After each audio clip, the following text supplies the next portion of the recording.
Bueno, bienvenidos. Damos inicio en este caso a fundamentación intermedia, compartiendo algunas preguntas sobre pues nuestro tema principal.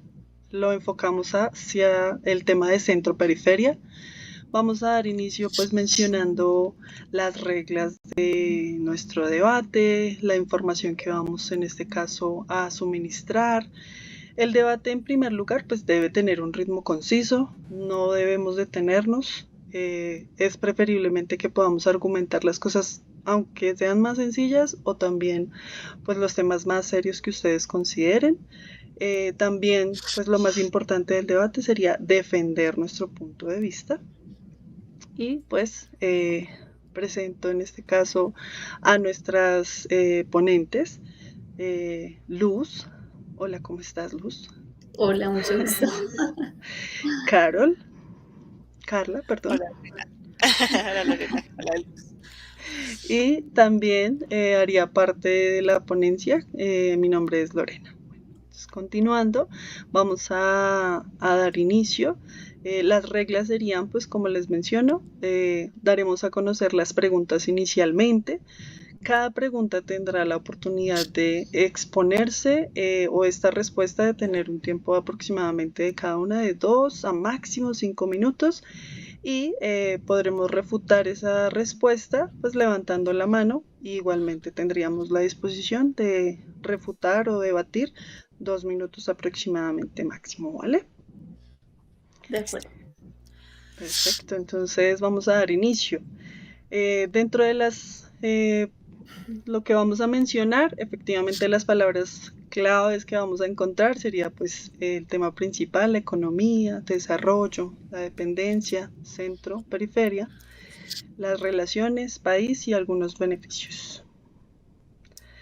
En este caso, la primera pregunta es relacionada con el ascenso de las economías asiáticas y en particular la China. La pregunta menciona lo siguiente: ¿podría hablarse de una transición del desarrollismo o de un cambio de paradigma de un modelo dependiente a uno interdependiente?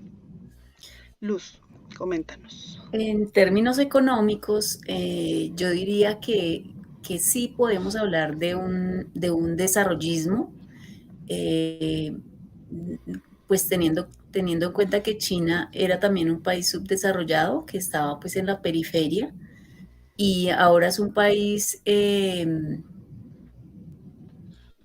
que ha logrado el interdesarrollo.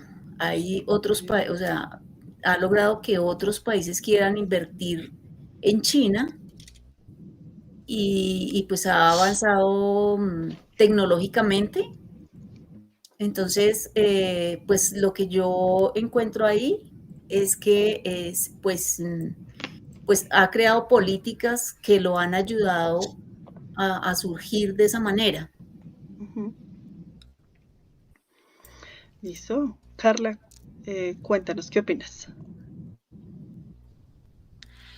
Bueno, bueno, con respecto a la pregunta, en el momento pues no tengo ningún comentario pues frente a lo que indica mi compañera. Eh, lo que pude en este caso revisar es que el desarrollismo efectivamente pues obedece a una transición, ¿sí?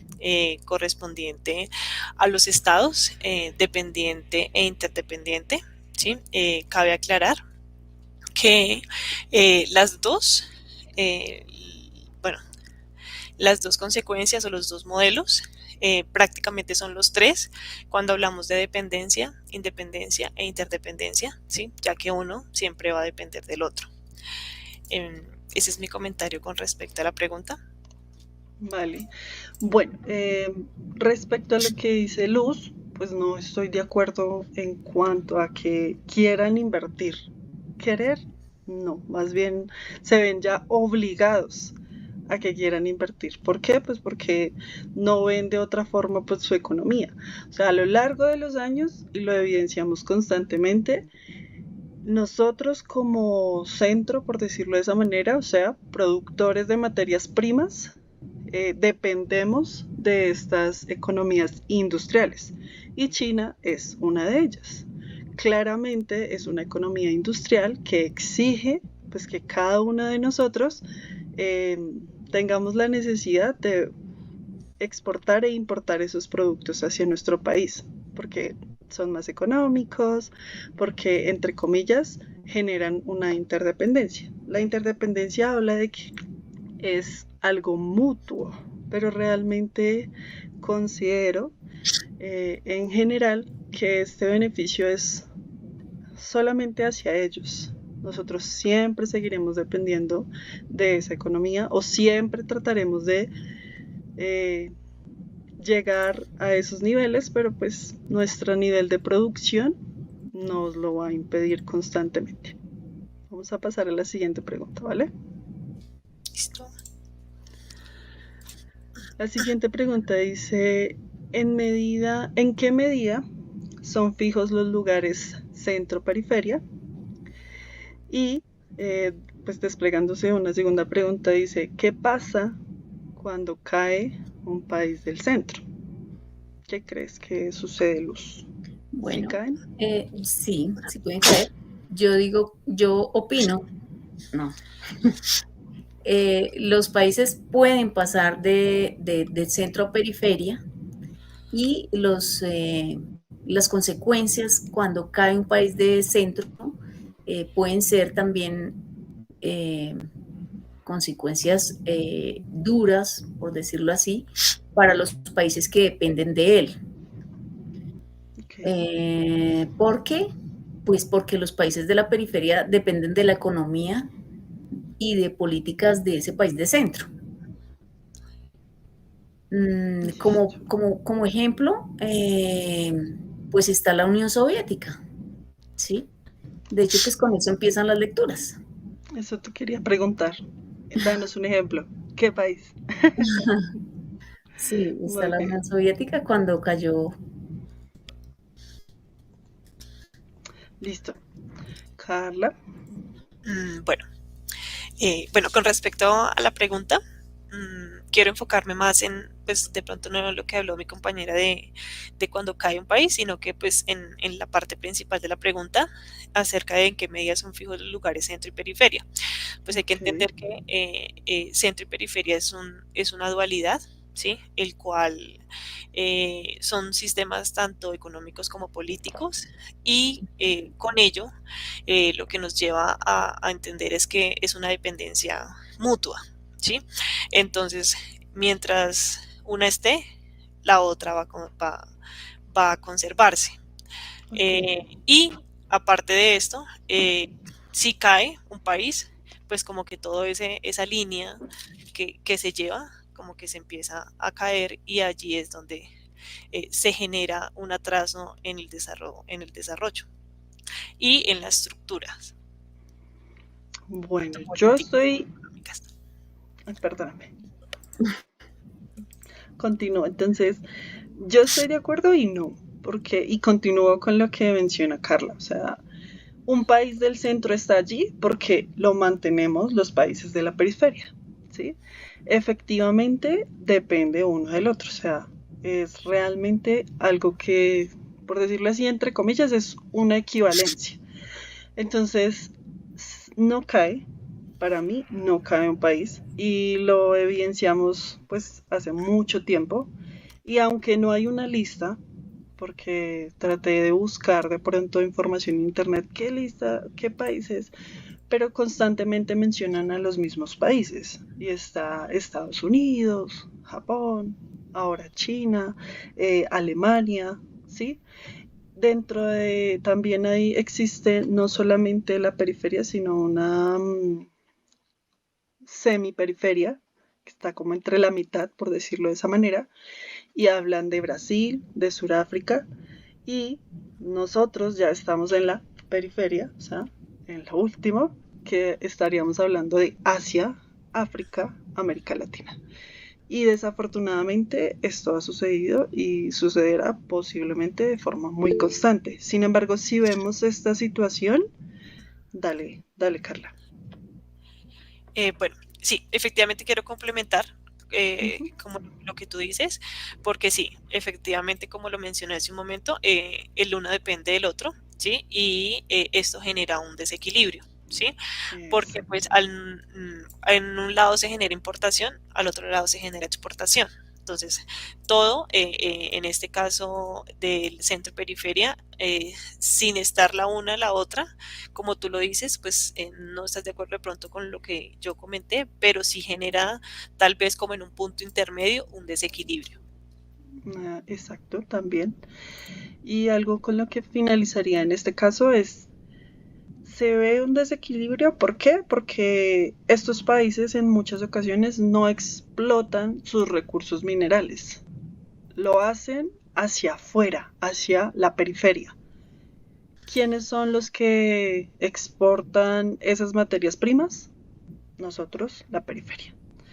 Entonces, bueno, muy bien, vamos con la última pregunta. Bueno, ahí, Ah, ¿quieres compartir? sí, Dale. efectivamente, pues hay el desequilibrio Ujú. porque, o sea, pues porque es que los países de la periferia siempre nos vemos, o sea, siempre se va a ver empobrecido, ¿sí? Pues de hecho eso pasa con América Latina, ¿sí? Exacto. Contribuyendo con todos sus recursos a, a Estados Unidos, que es pues que el país de centro bueno, del que dependemos prácticamente. Mm, y pues es que, o sea, llevándolo eso a nivel nacional, yo lo comparo también con la ruralidad y la, y las ciudades. Las grandes ciudades, a la larga, son el centro y los departamentos o las zonas rurales son la periferia. Entonces, Sí, las grandes ciudades crecen y los campesinos, los indígenas de esas regiones, pues ya vemos que muchas veces ni servicios públicos tienen. es muy cierto. No, muy buen punto de vista.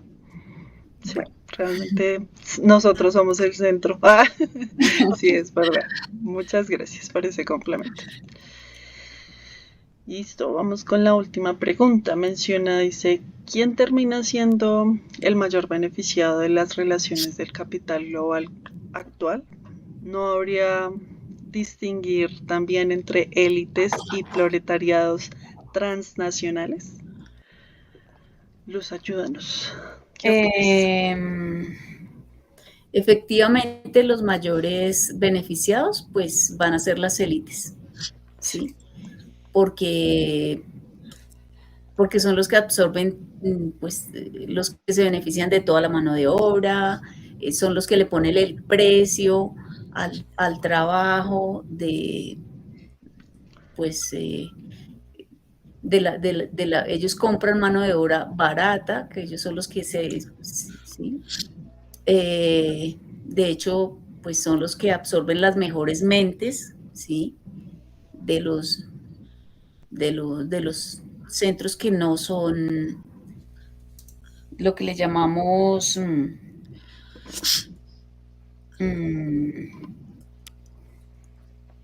uh, sí, ellos son los dueños de la tecnología. Entonces, pues nosotros, o sea, si yo no tengo una tecnología, pues me toca ir a, a prestar, a dar mi servicio al que maneja la tecnología. muy bien. Carla, ¿qué opinas? Bueno, yo quise como buscar más acerca de esto, ¿sí? Ujú. Entonces como que indagué y estoy como en un punto intermedio, ¿sí? Porque el tema del capitalismo llegó para bueno y para malo. ¿Por qué lo digo? Porque si lo vemos desde la antigüedad, ¿sí? Esto acaba la esclavitud, ¿sí? O sea, ya pasa de una persona que era esclava a crear su propia empresa. Pero ¿qué es lo malo? Que pues no va a crear su propia empresa para sí mismo, sino para el sector privado, ¿sí? Entonces como que El feudal. es como el punto de vista en donde es bueno, ¿sí? por los tiempos de aquellos tiempos donde pues las personas eran completamente esclavas, pero pues hoy día, ¿para qué sirve o en qué nos podría ayudar? Podría ser en este caso, pues porque las personas pueden eh, tener sus propios negocios, ¿sí? Pueden llevar a cabo proyectos empresariales, se puede generar un mercado competitivo, ¿sí? Entonces, pues ese es como mi punto de vista, tanto bueno como malo, ¿sí? Porque, como De lo los decía, dos. exacto, como lo decía Luz, siempre los que siempre van a tener la mayor ganancia, pues van a ser las grandes élites. Sí, yo creo que en este punto todas estamos de acuerdo, porque sí, o sea, la macroeconomía es quien se lleva todo el beneficio, es quien se enriquece más, es quien empobrece más, es de quien dependemos constantemente y pues realmente no va a parar. O sea, es claro que efectivamente el beneficio, como lo menciono, está en las macroeconomías y los países subdesarrollados eh, que están intentando salir de ese subdesarrollo, de ese desarrollo, como América Latina. En este caso, pues lamentablemente sigue estancada o vamos a continuar estancados. Eh, la teoría centro-periferia nace en los años 50 aproximadamente y es con el fin de estudiar ese estancamiento de América Latina, con el fin de darle como ese entendimiento del por qué razón América Latina sigue lamentablemente pues, en desigualdad, en pobreza extrema. Bueno, desafortunadamente el beneficio es netamente hacia ellos, ¿no? Y pues las élites, a pesar de que ya no estamos, como menciona Carla, de pronto Esclavismo en un esclavismo, puro. sigue estando, porque el Seguimos yugo, exacto, sí, el yugo de nuestras clases sociales se ve en todo momento. Desde algo muy sencillo como nuestros servicios públicos, nuestro estrato, hasta algo tan, no sé, material como nuestros electrodomésticos. El tener un televisor de 32 pulgadas y que esa persona tenga uno de 50 pulgadas. Bueno, en fin. Pero pues realmente esto que mencionas de esta pregunta que hice de las élites, los proletariados transnacionales, o sea, eso está en todo, no transnacional, o sea, a nivel global en general. Dale, Carla. Sí, sí, con respecto a lo que tú dices, bueno, es un buen punto de vista, pero pues por lo menos el título del esclavismo Ujú. lo hemos, bueno, se ha acabado por lo menos la palabra, entonces como que eso genera un poco de avance en todo lo que viene en el desarrollo. Entonces pienso que también es un poco positivo eso, que se acabe ese término o que ya no se mencione constantemente, como pues se manejaba anteriormente. Sí, es verdad. Pues es porque ya nos pagan por lo que Exacto, hacemos. sí. Afortunadamente. Sin embargo, ahí existe otro término que lo vemos en otra materia, pero que realmente nos muestra muchas cosas de las que sentimos a diario los empleados, y es la anomia.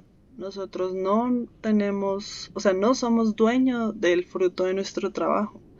O sea, a pesar de que estamos constantemente luchando por nuestras necesidades o con el fin de cumplir esas necesidades, no nos pertenecen al fin y al cabo ese fruto de ese trabajo, ¿no? Esa economía, ese dinero que producimos, por decirlo de esa forma.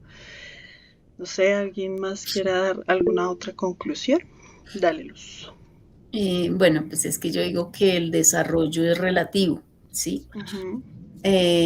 ¿Por qué? O sea, pues por ejemplo en las grandes ciudades, en el tema ambiental, entonces desarrollo es tener vías, pero acabar con nuestra vegetación. acabar con los humedales, acabar Exacto, con nuestros con recursos. las riquezas y con los recursos naturales. Pues ahí viene también el tema de